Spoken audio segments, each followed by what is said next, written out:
How often have you stepped into the shallow waters, feeling the warmth and tingling, and you feel the urge to walk further, yet something stops you? Maybe you're reminded of a past challenge when you felt your foundation wasn't strong enough and the undertow pulled you down. Or maybe it was just the unknown, the thought, belief, or feeling, like if you kept going, you may not be able to turn back. Building foundations are key, and when we have them, we can jump into the shallows, then step out for a moment, regroup, and tiptoe back in, going deeper. Of course it takes time, and we are all working with different measures, so please do not judge your tiptoeing against someone else's diving. For all you know, they leapt without a foundation to swim back to.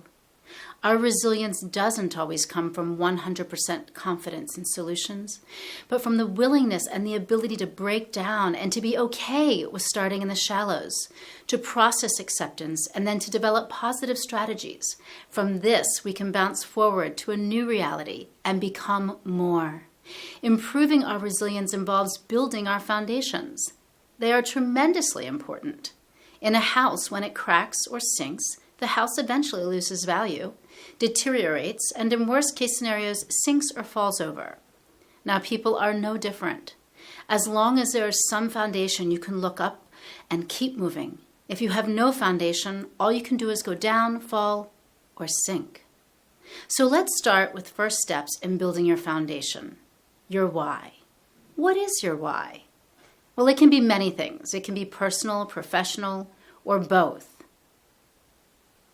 It reflects your motivation. It's what inspires you to get up every morning. Your why keeps you in the game when things become challenging. An example of a why? Well, one of my past clients said her why was to increase chances for children whose parents are incarcerated to have a successful, happy life. And much of what she did throughout the week could be traced back to wanting to see results, wanting to make a difference for those children. Things like improving high school graduation rates, declining addiction rates, increased self-confidence, and social standing. So in terms of defining your why, start imagining results.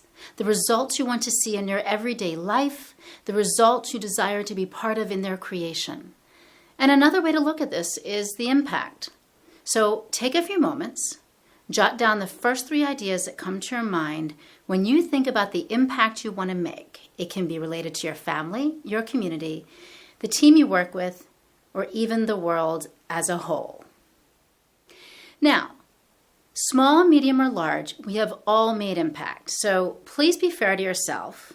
And in this next part, I want you to answer this. So take a look at your list and contemplate, just for a moment, how do you feel when you consider the impact you have chosen? I'd like you to jot down words that reflect your feelings.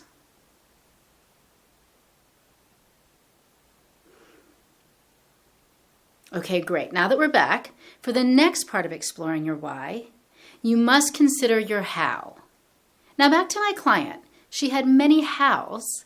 She volunteered at a local nonprofit, she wrote a blog, she took online courses, and she eventually began offering services to other nonprofits to help make a positive impact on the children that she championed. There are many ways to bring your why to fruition. So, jot down as many ways as you can think of in the next few minutes. Think of these as actions. Great.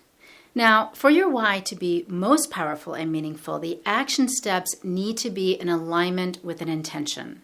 Setting intentions ensures our footings and our foundations to be strong. So after a break, we will work on setting intentions. First, though, let's start with reflecting on a powerful quote by Georgia O'Keeffe.